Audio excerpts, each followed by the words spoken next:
So finally summer is here, and that means that it's time to share the sheep.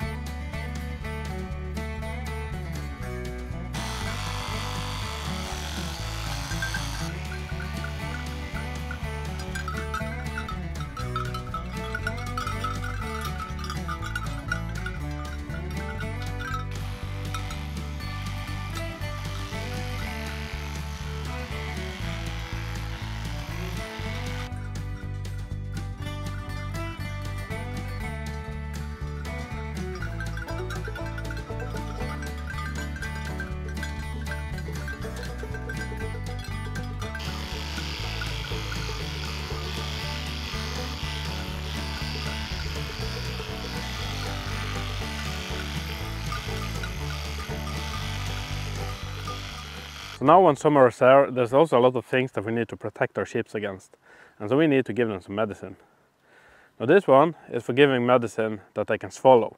And we use this to give them a medicine against worms that live in their intestines. So all sheep get this, but if they get too much and they get too big, then they can be really sick. So that we need to treat. And this one is for giving the medicine that goes on the wool. And we use this to give them a medicine against fly maggots. So we did get fly maggots once, and let me just say, never again. Fly maggots are when a type of fly lay their eggs on the sheep, and the maggots start to eat the sheep, and they multiply extremely fast. If you discover it one day, they could be dead the next day with thousands of flies on them. So it's really important to give them preventive treatment.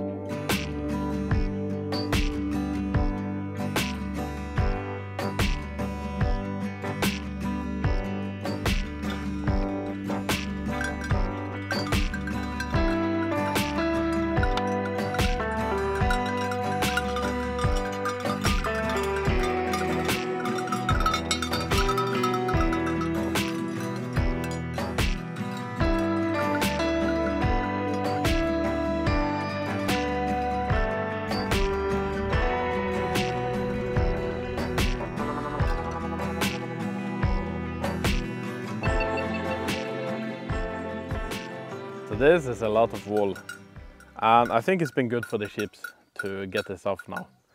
Now some may say that we are a bit late, and you will be right, we are a bit late. But spring this year has been really cold, and it's no longer than, I think 2 weeks ago, I had to scrape ice from my car in the morning. And when the temperature drops below freezing in the night, it's better for the sheep to be able to stay warm during the night and find some shade during the day, instead of freezing half to death during the night.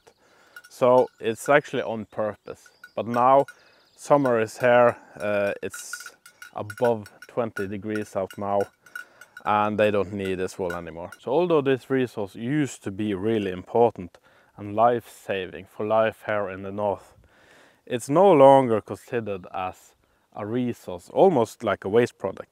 And one of the reasons is that synthetic fibers are so cheap to make and has been flooding the market with cheap clothes. So we would love to make some clothes out of this wool, and so we have tried to contact different spinners, included a local spinner which are running the old-fashioned way. It's more or less a museum now, and they are called Hillesvågen Ulvarfabrik. But the problem is that the wool fibers from our breed of sheep is so long that most machines can't handle them. And that means that if we want to make clothes, we will need to spin it ourselves. Now we do not have any equipment for that, but maybe in the future we will. Now even though we can't use this to make clothes, we have found a way to use this resource right here on our farm. It does turn out that wool is also really good at keeping weeds out of our vegetables. So we use this as a mulch around our plants.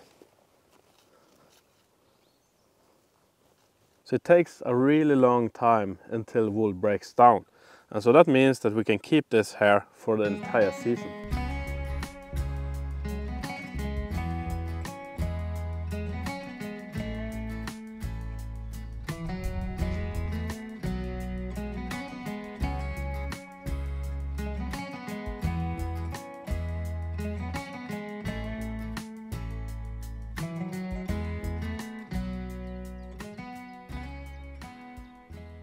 So the reason why this works so well is because the wool fibers are impregnated with a substance called lanolin.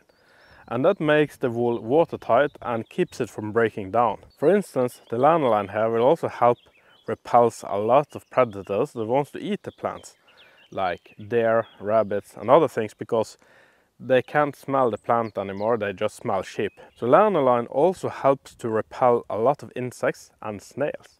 So this is actually a really good product to use in the garden.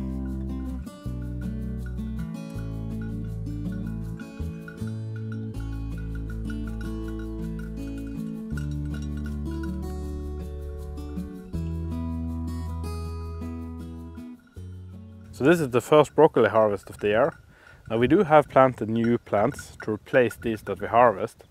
And that's so that we can continue harvesting broccoli through the entire growth season.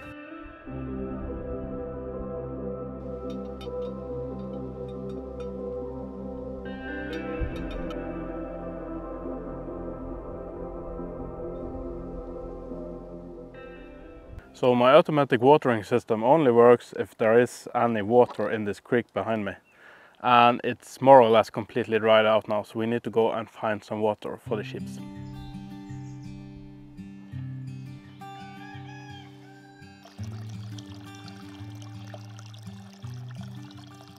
So we have just hatched a new batch of chickens, and this is a heavy meat kind of breed. And chickens are really messy. As you can see, they are kicking all kinds of debris up in their water and on their food. And so we need to do something about this because they need clean food and water. And so my plan now is to use these. And this is just a piece of string with a hook. And my plan now is to hang the feeder and the water dispenser a bit higher so they're not kicking all the wood shavings into it.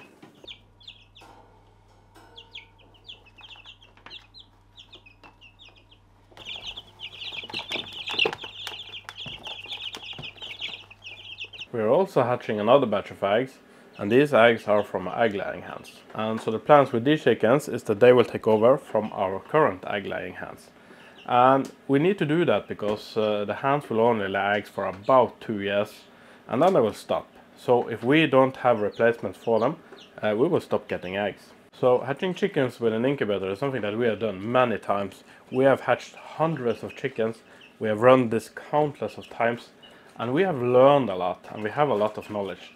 So we wanted to use that knowledge for something, and so we have made an online course. So in that course we go through everything you need to know, from where you can find eggs to put in the incubator, what you should look for if you're picking your own, or where you can buy them if you want another breed, or if you don't have hens. We take you along every step on the way, from every day that you should check the eggs. We show you exactly what you should look for, and in the end, when the hatching starts, we show you what to do and how you should take care of your newborn chickens. So if this sounds interesting for you, take a look at our new updated homepage at norwegianfarmlife.com. And we hope to see you on the course, and if not, we will be seeing you on the next video. Bye for now.